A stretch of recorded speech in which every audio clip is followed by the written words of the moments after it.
Tu seras à la tête et non à la queue. Deutéronome 28, versets 9 à 13. Qu'est-ce que Moïse veut dire par l'Éternel fera de toi la tête et non la queue? Ça veut dire simplement ceci. L'Éternel vous fera occuper les premiers rangs dans le monde et jamais les derniers rangs. Et la deuxième partie du verset dit, tu seras toujours en haut et tu ne seras jamais en bas. Ça veut dire simplement ceci. Vous serez toujours au-dessus des autres et jamais en dessous. Ce n'est pas l'orgueil, c'est Dieu qui a parlé, qui veut donner cette position à ses enfants. Vous serez toujours au-dessus des autres et jamais en dessous. Et la condition, c'est quoi? Obéir au commandement de Dieu et mettre en pratique ses paroles. Amen. Voici ce que les deux choses que Dieu nous demande. Obéir à ses commandements et pratiquer sa parole. C'est pas seulement lire ou obéir, mais il faut pratiquer. Tu seras confronté dans le monde, mais il faut montrer au monde que toi, tu n'es pas n'importe qui, que tu es tiré du grand créateur. Ici, il veut parler des enfants de Dieu. Je ne veux pas parler des créatures de Dieu. Parce que quand on parlait d'enfants de Dieu, tout le monde dit, nous sommes tous enfants de Dieu. Non. On n'est pas tous enfants de Dieu. Tout le monde est créature de Dieu, mais pas enfant de Dieu. Pour devenir enfant de Dieu, il faut faire une alliance avec Dieu par Jésus-Christ, par la mort et la résurrection de Christ, par le sang de l'agneau. Josué 1, verset 8, il dit que ce livre de la loi ne s'éloigne point de ta bouche. Médite-le jour et nuit pour agir fidèlement selon tout ce qui est écrit. Car, quand on dit car, c'est quoi? Conséquence.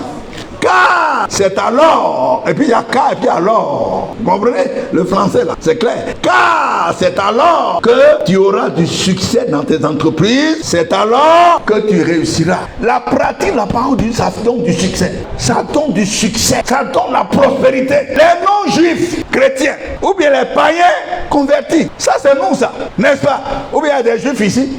Non.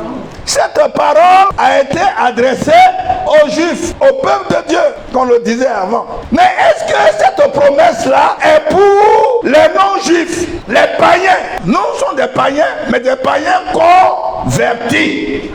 Amen. Alléluia. On va faire la démonstration. Prenez Galates 3, verset 29. Et si vous êtes à Christ, il y a quelqu'un qui est à Christ ici? Amen. Et si vous êtes à Christ, vous êtes donc la postérité d'Abraham. Amen. Tu n'es pas juif, mais si tu es à Christ, si tu as accepté Christ, la Bible dit que tu es de la postérité d'Abraham, héritier selon la promesse. Amen. En Jésus-Christ, cette promesse est pour toi. Amen. Amen.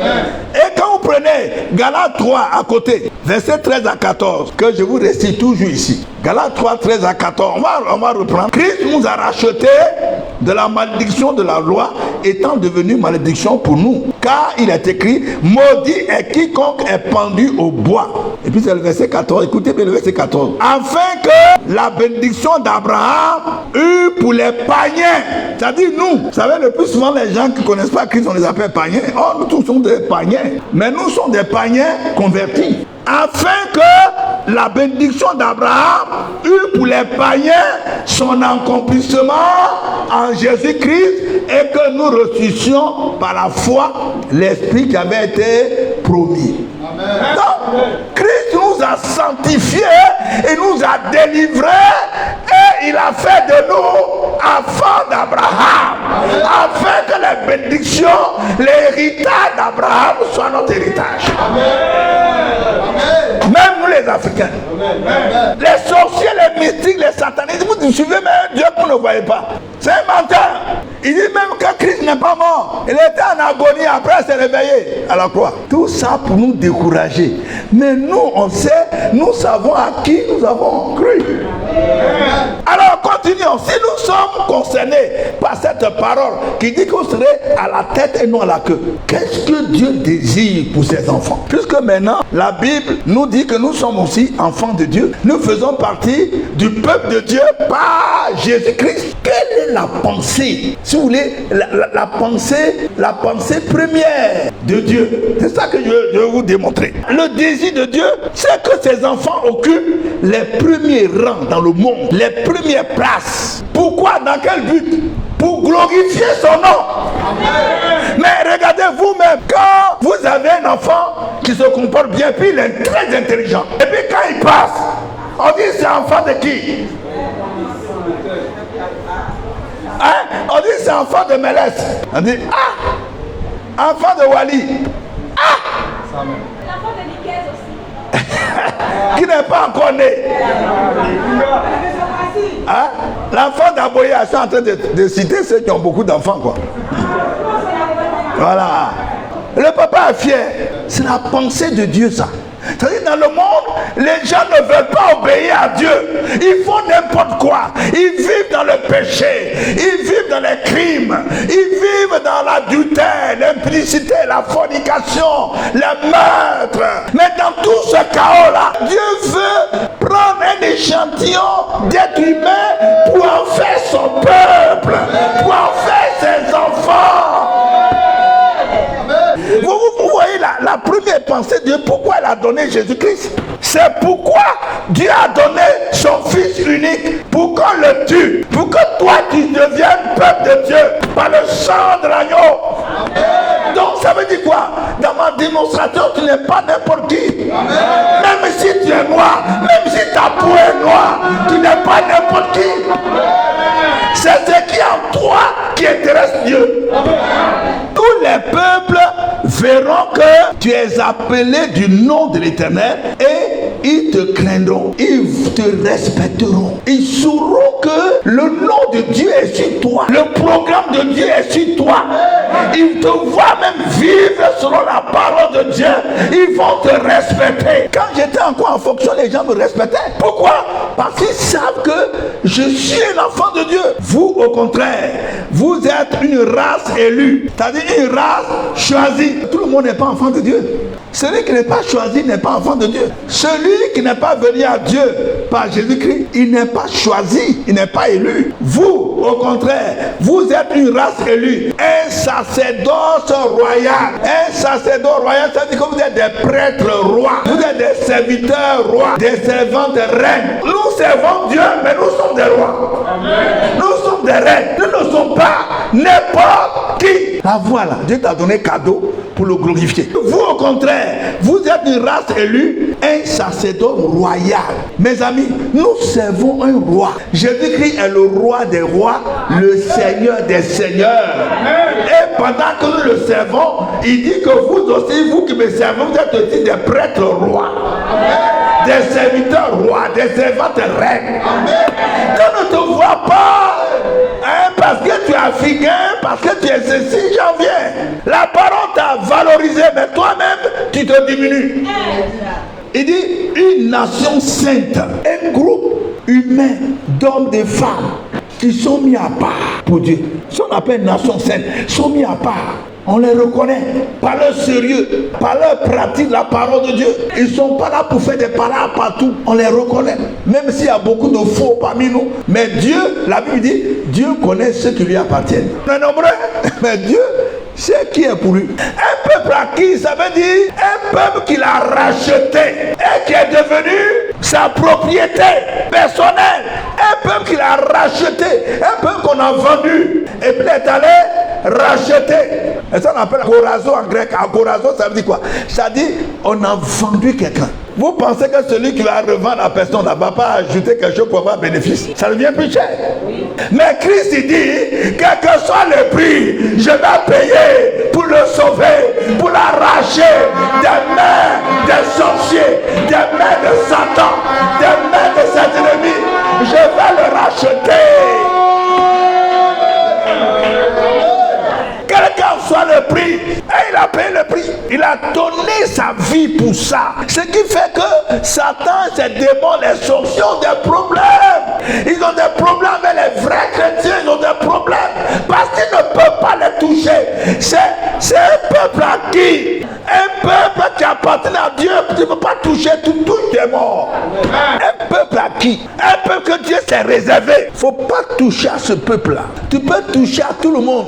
Faire de tout le monde des poulets. Mais ceux-là, tu ne peux pas faire des moutons, des poulets à manger à tes fêtes. Ce n'est pas possible. Dieu peut permettre que l'ennemi éprouve son peuple. Mais il a dit à Satan devant Job, il dit fais de lui tout ce que tu veux, mais ne touche pas sa vie. Parce que ça veut dire quoi? Ce que tu vas faire à Job, ça lui donner des expériences. Et quand je vais le rétablir, il n'aura plus de difficultés à passer. Parce qu'il a fait des expériences. Mais ce que nos ennemis ne comprennent pas, quand Dieu leur laisse un peu de temps pour nous brimer, c'est fini parce qu'ils ont le dessus sur nous. Dieu nous a sortis des carcans de nos familles avec toutes sortes de pratiques de sorcellerie. Les gens, nous venons de différents horizons difficiles, mais il nous a rachetés et il a fait de nous son peuple. Il nous a tirés des ténèbres et nous a mis à sa lumière. Un peuple acquis. C'est de ça il est question. Des recherches ont été faites et les confirmations sont en train de tomber. Que les Africains sont plus proches de Dieu. Est-ce que vous comprenez ce que je dis? Les Noirs, la race noire est plus proche de Dieu. De grands empires même ont été fondés par des Noirs. Dans l'Antiquité, ce n'est pas les autres races. Les Noirs ont fondé de grands empires, comme les pharaons. Les pharaons que vous voyez dans les films blancs, c'était des Noirs. Ce sont eux qui ont organisé les premiers empires, les premiers royaumes, où ils ont eu cette intelligence. Il dit, béni soit l'Afrique, mon peuple. Pourquoi l'Afrique est peuple?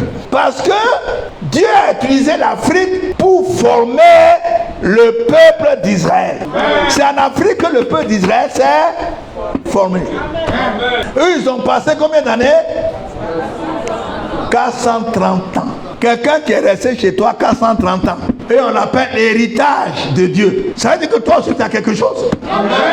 Aujourd'hui, beaucoup de gens ne sont plus reconnaissants.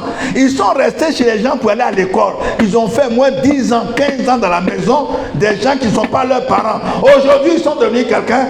Ils ne les reconnaissent plus. Ça, c'est une malédiction. Mais Dieu, lui, il est reconnaissant. Et c'est pourquoi, lorsqu'on a voulu tuer Jésus-Christ, qu'est-ce qu'il a dit à ses parents? Allez-y avec lui en Afrique. Allez-y le cacher là-bas jusqu'à ce que ses ennemis soient morts. Ils sont venus encore en Afrique. Le Fils de Dieu, le peuple de Dieu était là. Et Jésus-Christ aussi est venu là. La Bible ne nous dit pas combien de temps il a passé ici. Et quand ses ennemis sont morts, vous pensez que l'Afrique là, c'est n'importe quoi? Non, c'est le peuple de Dieu l'Afrique. Quand les gens disent que nous sommes plus près de Dieu, la race noire est plus près, les Africains sont plus près de Dieu que les autres races. C'est pourquoi quand on fait les statistiques, vous faites les statistiques aujourd'hui, les Africains sont plus religieux que les autres races. Amen. La crainte de Dieu a changé de camp. C'est-à-dire que tout le reste va changer de camp. Suivez-moi mon raisonnement. Et quand on dit la Syrie, l'un de mes mains, l'arabe est le demi-frère du juif. C'est l'un des mains de Dieu. Et Israël, mon héritage. Il dit ces trois peuples-là, le moment vient où va les bénir. Dieu a dit que nous allons occuper les premières places dans le monde. Mais écoutez-moi, actuellement, des Africains sont en train de fabriquer des voitures électriques. Des Africains sont en train de fabriquer actuellement des véhicules par essence. Ils ont sauté essence pour fabriquer électrique. Oh, les autres là, ils ont commencé par essence avant de chercher à fabriquer. Mais les Africains sont allés directement. Le QI des Noirs est plus élevé que le QI des autres races. Vous connaissez le QI? Quotient intellectuel. Et que vous savez que dans le monde, sont les Juifs sont très intelligents. Ils sont ceux qui font l'économie des pays dans lesquels ils vivent, comme aux États-Unis, comme en Europe. Ce sont les frères des Noirs. Comment quelqu'un peut vivre chez toi 430 ans et puis tu ne vas rien recevoir? L'Afrique et les Juifs sont des frères.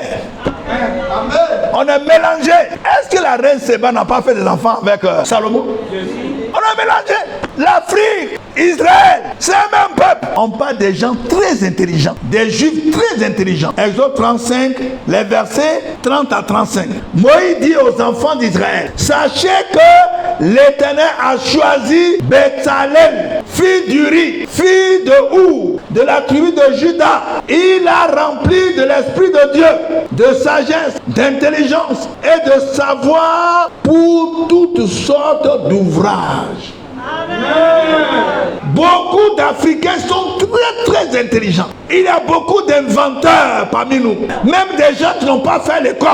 Des gens fabriquent des voitures, des motopompes, des groupes électrogènes africains. Plusieurs mais n'ont pas de haut niveau d'études. Il a rendu capable de faire des inventions, de travailler l'or, l'argent et les reins, de graver des pierres enchâssées, de travailler le bois et d'exécuter toutes sortes d'ouvrages d'art. On dit, Dieu leur a donné l'intelligence, toute la capacité d'invention pour fabriquer toutes sortes d'objets d'art, pour créer. C'est Dieu. Et dans ces derniers temps, Dieu a donné, Dieu commence à réveiller l'esprit des Africains. Amen. Mais quand on vous dit tout le temps que vous êtes nuls, vous êtes inutiles, vous êtes malheureux, vous êtes pauvres, vous êtes les derniers, tous les qualificatifs négatifs, on finit par y croire. Les Africains pauvres, les Africains inutiles, les Africains morts de faim, les Africains de sida, les Africains. Nous sommes le peuple de Dieu. L'Afrique, c'est le peuple de Dieu. Comment le peuple de Dieu peut être inutile? Pourquoi le peuple de Dieu peut être dernier? Alors que nous sommes les plus riches, on dit nous sommes les plus pauvres. Et faut te lever, tu dis, non, je refuse la pauvreté que les gens prophétisaient sur moi. J'annule la pauvreté que les autres ont prophétisé sur l'Afrique, sur les Africains. J'annule cette pauvreté sur ma vie au nom de Jésus de Nazareth. Je vous annonce que nous sommes entrés dans la saison des Noirs, des Africains. On est entré dans la saison des Africains, la saison des changements. La saison où Dieu va révéler la race noire au monde, où la race noire sera le centre d'attraction. Est-ce que vous comprenez la portée de ce que je suis en train de vous révéler? Vous avez dit que c'est un culte de prophétiquement, de révélation. Je suis en train de vous révéler ce qui est dans le ventre de Dieu pour l'Afrique.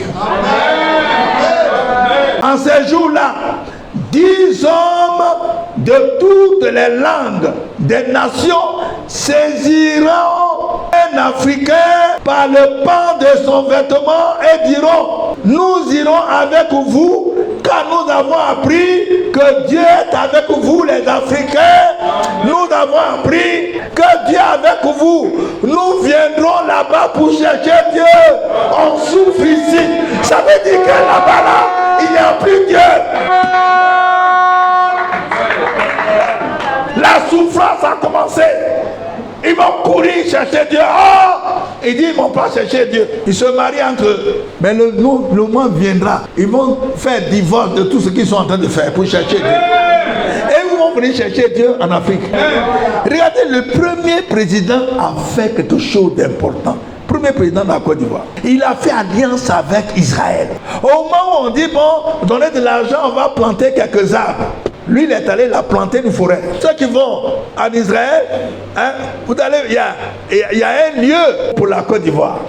Avec notre armoirie. Et puis quand vous allez, les gens disent, ils disent, hey, voilà la Côte d'Ivoire qui est là-bas. Voilà votre pays là, voilà la Côte d'Ivoire. Et puis on s'en va là-bas, on fait des prières. C'est une alliance que Dieu ne va pas oublier. Les grands changements de ce réveil, en 3 points, puis on finit. Les maîtres deviendront des esclaves et les esclaves deviendront des maîtres.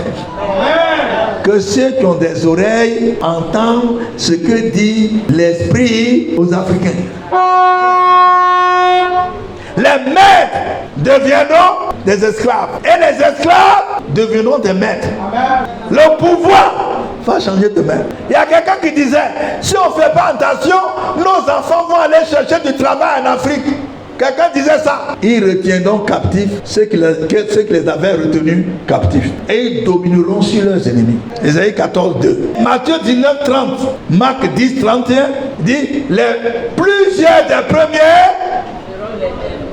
seront les derniers. Et plusieurs des derniers seront des premiers. On dit que l'Afrique était dernière. L'Afrique sera première. Et le processus est déjà lancé par Dieu. Deuxièmement, le retour en Afrique des Africains vivant en Occident, vivant sur les îles, très bientôt. D'ailleurs, même le processus a commencé. Et écoutez ceci. Et nous sommes en train de voir l'accomplissement de cette grande prophétie. La troisième chose de ce grand réveil, la restitution des richesses englouties par les anciens maîtres. La restitution des richesses englouties par les anciens maîtres. Et la pauvreté, la misère vont changer de camp. Toi, Africain, ne sois pas complexé par ta couleur. C'est une bonne race, une race intelligente. Une race à qui Dieu a donné toutes sortes de richesses. Tu n'es pas pauvre, tu es riche, tu es intelligent. Tu fais partie du peuple de Dieu. Tu es le peuple de Dieu, intelligent. Dieu t'a donné toutes sortes d'intelligence, toutes sortes de richesses. Ton sol, le continent le plus riche au monde, l'Afrique, c'est tu africain. Sois heureux d'être africain. Sois honoré africain. Dieu veut te glorifier. Dans ces derniers temps, nous sommes entrés dans la saison de l'Afrique. Et tu verras tous les changements que Dieu va opérer en Afrique. Et prie pour que Dieu te donne longue vie. Pour que tu puisses en profiter. Pour que tu puisses voir ce que Dieu est en train de faire pour l'Afrique. Que Dieu vous bénisse.